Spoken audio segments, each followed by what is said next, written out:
Maido! Hi there, Japan fans. Today's show, we are going to talk about body elements when presenting.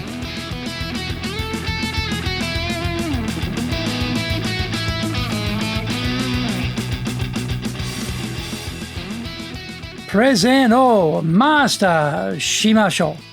This is the 5th year of the Presentation Japan Series podcast, and we are beaming around the world to you from sunny Minato-ku here in Tokyo. And I'm your host, Dr. Greg Story, Dale Carnegie franchise owner for Tokyo, the president of Dale Carnegie Training Tokyo, Japan, and 3-time best-selling author of Japan Sales Mastery, Japan Business Mastery, and Japan Presentations Mastery. And my new book in Japanese, Zaegyo, is now available on Amazon. Through this podcast, I want to help you become a better speaker who is clear, confident, persuasive, and highly influential with those around you. Don't forget to subscribe and share this podcast with your family, friends, and colleagues. We are not being sponsored by Libsyn, but we value your privacy, which is why we have our podcast hosted by Libsyn, who, unlike many other podcast hosts, have a strict policy that does not allow access to your private information by anyone. Here is our daily podcast lineup on iTunes. Mondays, the Cutting Edge Japan Business Show. Tuesdays, the Presentations Japan Series. Every second Tuesday, the Business Tatsujin no Oshie Show. Wednesdays, the Sales Japan Series. Thursdays, the Leadership Japan Series. Every second Thursday, the Business Pro Podcast Show. Fridays, the Japan Business Mastery Show. And Saturdays, Japan's top business interviews. This is episode number 298. 298. And today we are talking about eyes, hands, face, voice, toes, and energy in presenting. Recently I've been coaching people on their presentation skills. It's always amazing to me how some small changes can balloon into major improvements. If these things are so simple, then why aren't they making the changes themselves? Why do they need coaching? Basically, we all wander through life with a minimum level of self-awareness about anything, let alone how we appear when we present. The other problem is the zone of vision when we are presenting is an arc in front of us. It takes some organising to be able to see how we are doing in the eyes of the audience. Most of us are just not that well organised. So we wind up giving the presentations into the void and are not really sure what needs improving. Enter the coach. I found I was focusing on a few items to help the participants in my class improve their persuasion power. The 6 elements were eyes, hands, face, voice, toes, and energy. Let's dig in a bit deeper with each of them. 1. Eyes. Looking at your audience and engaging your audience are not the same thing. You often see politicians in Japan scanning their eyes across a crowd, trying to make off the vibe that they are connecting with the punters. However, it is a fake construct because the length of time allocated is only around about 2 seconds per person. We need around 6 seconds of one-on-one sustained eye contact before we can create a sense of the speaker is talking directly to me in the audience member's mind. If we keep just staring at them, they start to think, axe murderer, because it's too intrusive. 6 seconds seems to strike the right balance of being personable without becoming threatening.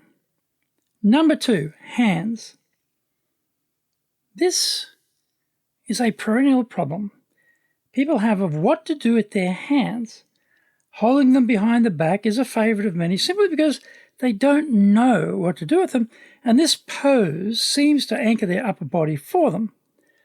Holding them crossed in front of our body, where all the soft organs are located, creates a barrier with the audience which we don't need. Thrusting them into pockets gets them conveniently out of the way, but it also gets them out of the way with no particular help to us.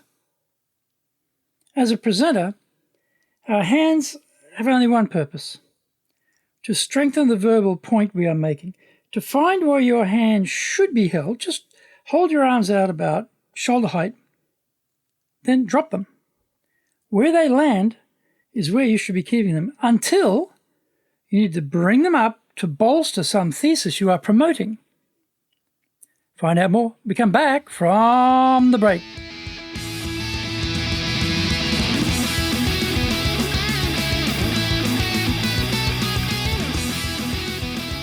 Our show today is brought to you by our public programs, but we also do custom-made in-house classes. Now, we do them in our super safe classroom, we do them live online, and we do them in Japanese, and we do them in English. Our show today is being brought to you by, on the 23rd of July, we'll be doing another of our professional education series for our alumni. On the 27th of July, we'll be doing the Dale Carnegie program. Excellent program. This is really dealing with stress management, leadership, communication, people skills, coming out of your comfort zone, have more confidence. It's a very unique all-rounder type of program, actually, which really hits a number of highs, helping you across a range of things. Excellent program. On the 28th of July, we'll be doing our high-impact presentations program. We just had one the other day. As usual, amazing progress, incredible. We had the main modules done over 2 days, back to back, but it's unbelievable. They come in day one, and they do their initial presentation. They go out at the end of day two. Their final presentation is light years apart. Just unbelievable how much progress they make in just 2 days in the main modules. Phenomenal program. So have a think about those for July.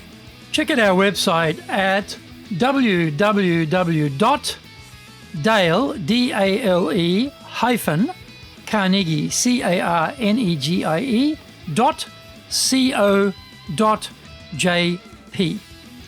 Lots and lots of value for you there. Now, to do better in Japan, email me at greg.story@dalecarnegie.com. Get my best-selling books, Japan Sales Mastery, that's the Bible for selling in Japan, and Japan Business Mastery, and my new book, Japan Presentations Mastery.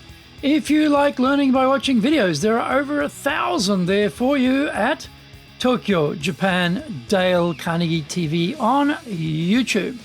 We release 3 TV shows every week on YouTube. The Cutting Edge Japan Business Show, which is the premier business show in Japan, comes out Mondays. Fridays, the Japan Business Mastery Show, and Saturdays, Japan's top business interviews, where I interview leaders in Japan from SMEs all the way up to the corporate captains of industry on one topic, leading in Japan. Every second Thursday, we release the Business Pro Television Show.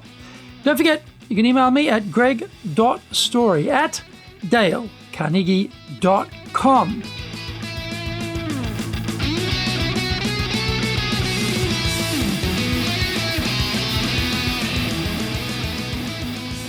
Welcome back. Number 3, face.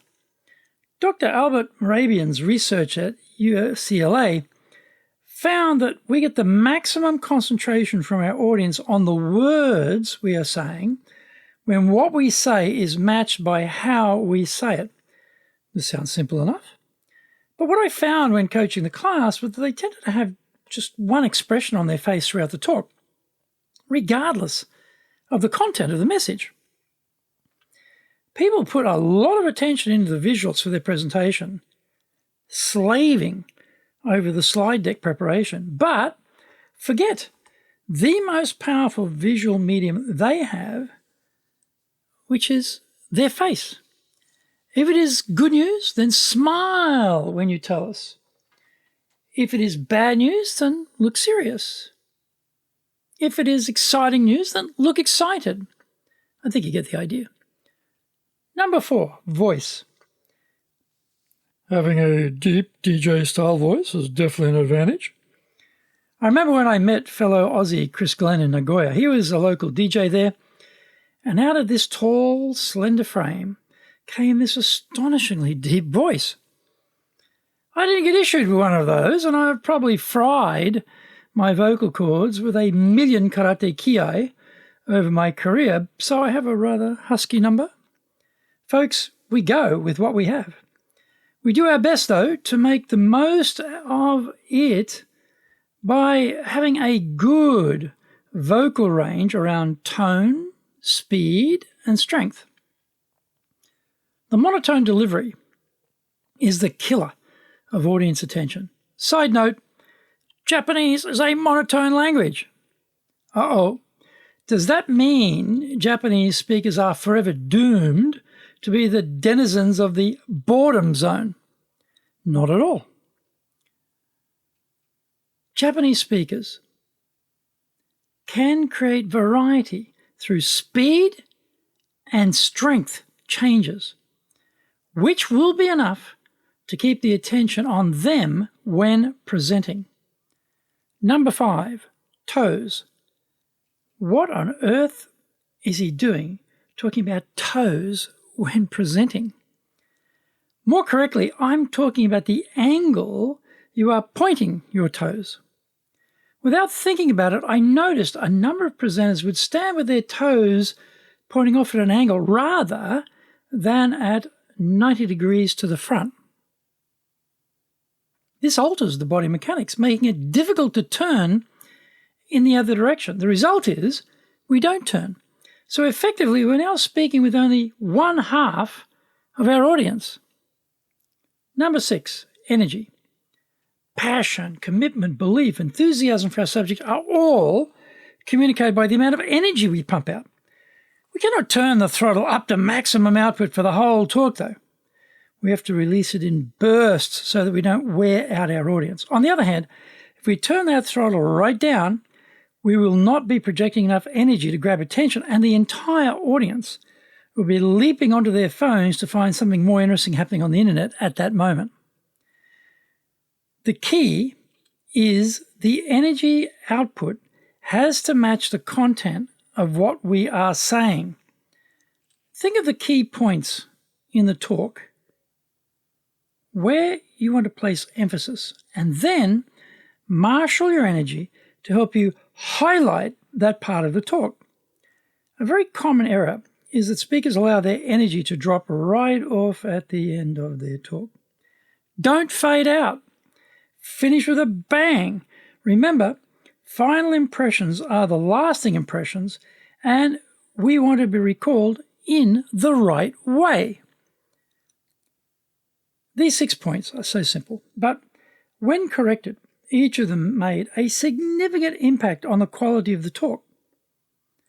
I would make the correction and then ask the audience to compare with what the speaker had been doing. When you see this before and after, it is convincing.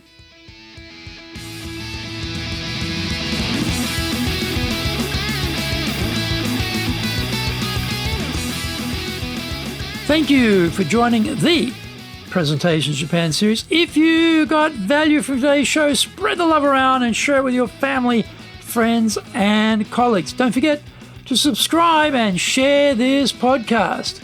Immediately apply what you have learned today, use it, and go out there and become a presentations legend. Remember, I'm your corporate coaching and training guy in your corner, committed to your success here in Nippon.